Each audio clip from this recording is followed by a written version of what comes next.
안녕하세요. 오늘은 역대하 14장입니다. 아사 이야기가 나와 있습니다. 르호보암과 아비야가 은혜로운 모습을 앞에서 보여주잖아요. 아비야는 이스라엘에게 구속사적 설교를 하고, 르호보암은 자기가 잘못해서 이집트에게 공격을 받지만 겸비한 모습을 보여줍니다. 그래서 이 안에 좋은 신앙적인 모습이 있었다는 걸 우리가 앞장을 통해서 알 수 있죠. 근데 오늘 장을 통해서는 뭘 알 수 있어요? 이들이 그렇게 하면서도 우상 숭배를 철폐하지 않았다라는 것을 알 수가 있죠. 아사에 와서야 아사가 우상숭배를 철폐하는 거예요. 그러니까 이들이 한쪽에서는 은혜로운 영적 이야기를 갖고 있으면서 불구하고 다른 쪽에서는 여전히 우상숭배를 하고 있었다라는 것이 성경 우리 가운데 알려주고 있는 것입니다. 아사가 이것을 개혁합니다. 우상을 철폐하죠. 하나님 보시기에 선과 정의를 행했다라고 성경이 이야기하고 있습니다. 그래서 하나님에게 이들에게 무엇을 주셨다고 말씀하세요? 평안을 주셨다라고 말씀해 주고 계십니다. 그래서 아사에게 이야기의 앞부분은 우상 숭배를 철폐해서 하나님이 주는 평안을 얻는 이야기로 구성되어져 있습니다. 뒷부분은 무슨 이야기가 나옵니까? 전쟁이라는 이야기가 나오죠. 굿사람 세라가 이스라엘을 쳐들어옵니다. 압도적으로 많은 병력을 가지고 이스라엘을 쳐들어와요. 근데 그때는 아사는 어떻게 해요? 거기서 놀라거나 두려워하거나 어찌할 바 몰라 하거나 하지 않고 하나님 앞에서 이 상황을 하나님의 시선으로 바라보고 하나님께서 우리와 함께 하신 것을 믿고 그 전투에 참여해서 결국 승리를 이뤄내는 이야기가 이제 후반부에 나와 있습니다. 이 전쟁이 일어난 것 자체는 안 좋은 일이지만 그거 갖고 마음이 흔들리거나 놀라거나 당황하거나 그래서 어떤 실수들을 만들지 않고 담담하게 해야 될 일들을 하죠. 그래서 하나님이 그 전에 함께하게 해서 승리하시는 것이 나옵니다. 이 부분에서 특별히 중요한 것은 아사의 기도죠. 이 기도문이 정말 아름다운 기도입니다. 그래서 오늘 장에서는 이 기도문을 여러 번 읽어보시는 것을 가장 추천드립니다. 그래서 이 문을 볼 때 뭐라고 얘기하고 있어요? 우리는 약하고 저들은 강합니다. 인간 중 우리가 패배할 수밖에 없습니다. 하지만 하나님께서는 더 강하십니다. 중요한 것은 우리가 주님의 편이 가는 것이겠죠. 우리가 주님의 이름을 의탁하고 주를 의지합니다. 내가 주님의 편에 서 있습니다. 우리와 함께하여서 우리를 승리케 하여 주시옵소서 라고 하는 하나님의 도움을 구하는 자의 완벽한 기도문이 여기에 나와 있습니다. 그래서 여러분들이 뭔가 어려운 일이 생겼을 때 나는 약하고 세상은 강하고 그럴 때 우리가 해야 되는 기도의 어떤 샘플 같은 부분이 나와 있으니까 이 기도문을 깊이 묵상해 보셨으면 좋겠다. 뭐 적용까지 얘기했네요. 네, 얘기도 해봅니다. 적용해보죠. 몇 가지 살펴봅시다. 첫 번째는 우상숭배에 대한 이야기를 적용해봐야겠죠. 이게 유다의 가장 큰 문제였죠. 오랫동안. 한쪽에는 은혜로운 스토리가 있어요. 아름다운 이야기가 있습니다. 하나님 앞에서 이런 기도도 드렸고 이런 설교도 했고 이런 축복도 받았고 근데 다른 쪽에서 뭐가 있어요? 요즘 우상을 섬기는 게 있어요. 그렇죠? 이러면은 하나님의 신앙에서 내가 총체적이지 못하고 내가 영적으로 신앙 안에서 내 내면과 삶을 통일하지 못하고 이쪽에는 은혜로운 얘기를 하지만 주일에 막 와서 은혜 받고 인생의 어느 장면에서는 주님의 말씀을 붙잡고 승리하는 경험들이 있고 은혜 받는 경험이 있지만 다른 장면에서는 내 인생의 목표가 성공과 쾌락이고 세상의 방법을 그대로 따라가고 그리고 이게 도움된다고 하면은 사실은 약간의 정말 이게 하나님이 싫어하신다는 거 알면서도 개의치 않고 그게 되게 문화라고 하고 뭐 장난이라고 하고 재미라고 그러고 뭐 상황이 그렇다라고 하고 이렇게 겸하여 섬기는 거죠. 그렇죠? 그럼 답이 안 나온다라는 거예요. 그렇죠? 여러분 이거 꼭 기억하셔야 돼요.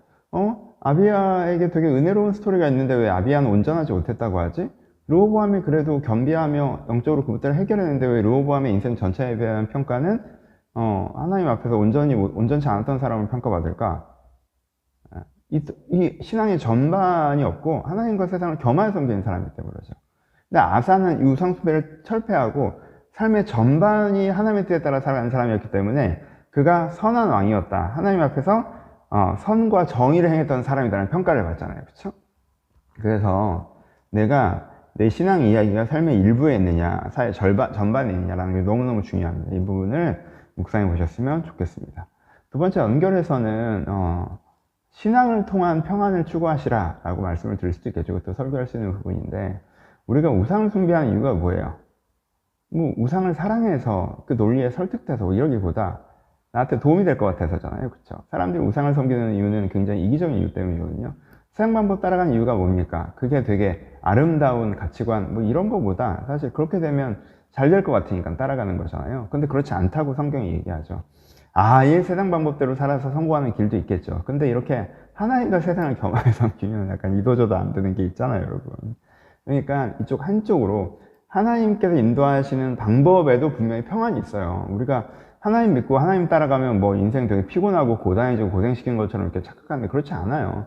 하나님을 따라가서 오는 평안이 있어요. 아예 세상을 추구해서 얻는 뭐 성공이 있을 수도 있죠.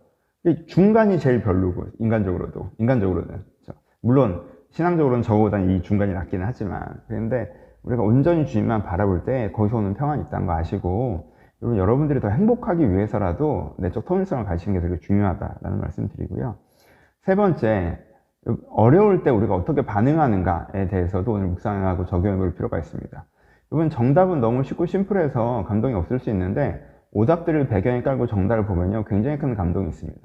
여러분, 내가 하나님 믿고 잘 했어요.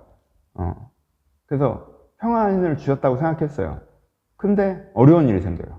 뭐야, 난 르호보암이 똑바로 못해서 이집트가 쳐들어온 줄 알았는데 하나님께서 그렇다고 하셨는데, 나는 아비야가 똑바로 못해서 이스라엘이 쳐들어왔다고 생각했는데 하나님께서 그렇게 얘기하셨는데, 왜 난 똑바로 잘 살고 있는데 왜 굴사람 세라가 나한테 쳐들어오는 거야? 왜 잘 믿으나 안 믿으나 안 좋은 일은 똑같이 생기네? 되게 실망이야.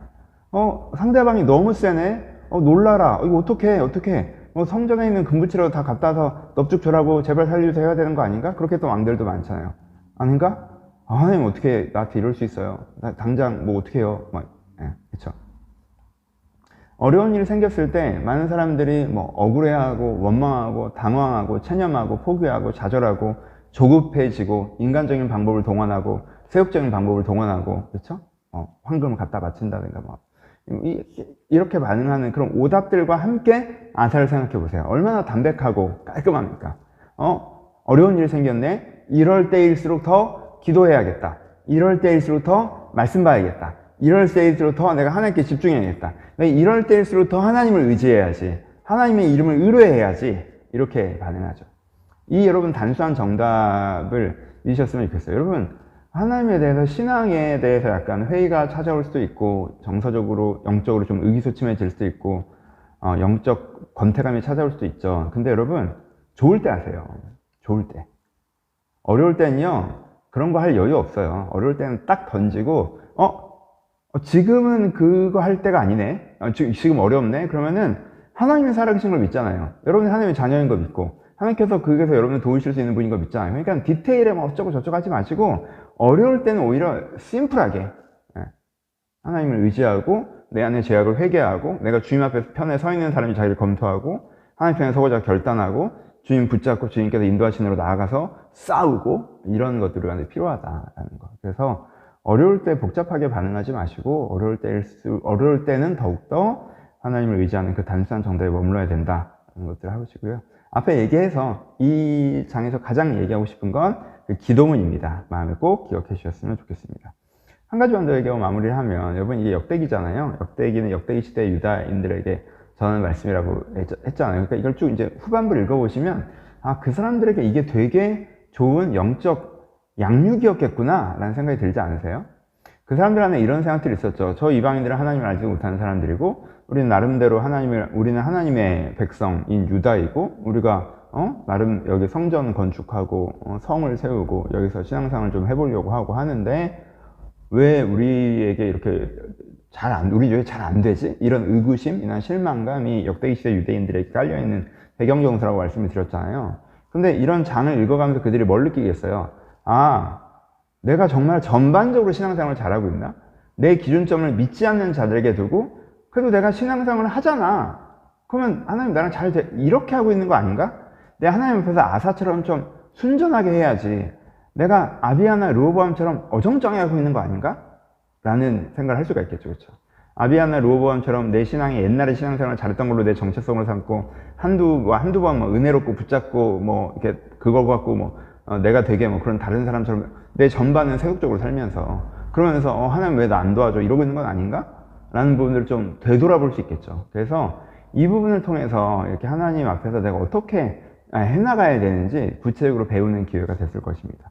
여러분들에게도 좀 그랬으면 좋겠다 생각합니다. 우리가 이럴 패턴 있잖아요. 내가 예수 안 믿는 사람들보다는 그래도 예수를 믿고 기독교인이고, 근데 저 사람들은 잘 되는데 나는 왜 잘 안 돼요? 이렇게. 이런 식의. 그래서 그 신앙생활을 되게 하고 하나님 나한테 뭐가 크게 잘못한 것처럼 하는데 좀 되게 원망하는 마음이 있고, 그러지 마시고요. 신앙생활을 잘해야죠. 아사처럼 잘해야 평안이 있죠. 내가 르호보암처럼 하고 아비야처럼 하는데 무슨 평안이 있겠습니까? 여러분, 르호보암, 아비야도 대단한 거 아시겠죠? 그쵸? 그 사람들도 어려울 때 주님 붙잡고 막 은혜와 간증의 기록이 있잖아요. 나 청년 때 몇 년 진짜 신앙생활 열심히 했다. 여러분, 르호보암 난 3년은 솔로몬처럼 살았어. 뭐 이게 있잖아요. 그쵸? 그 정도가 아니라 아사처럼 정말 잘해야 되는 거구나 라는 거 하셔서 정말 우리가 하나님 앞에서 잘할 때 오는 평안과 축복 함께 누릴 수 있었으면 좋겠습니다.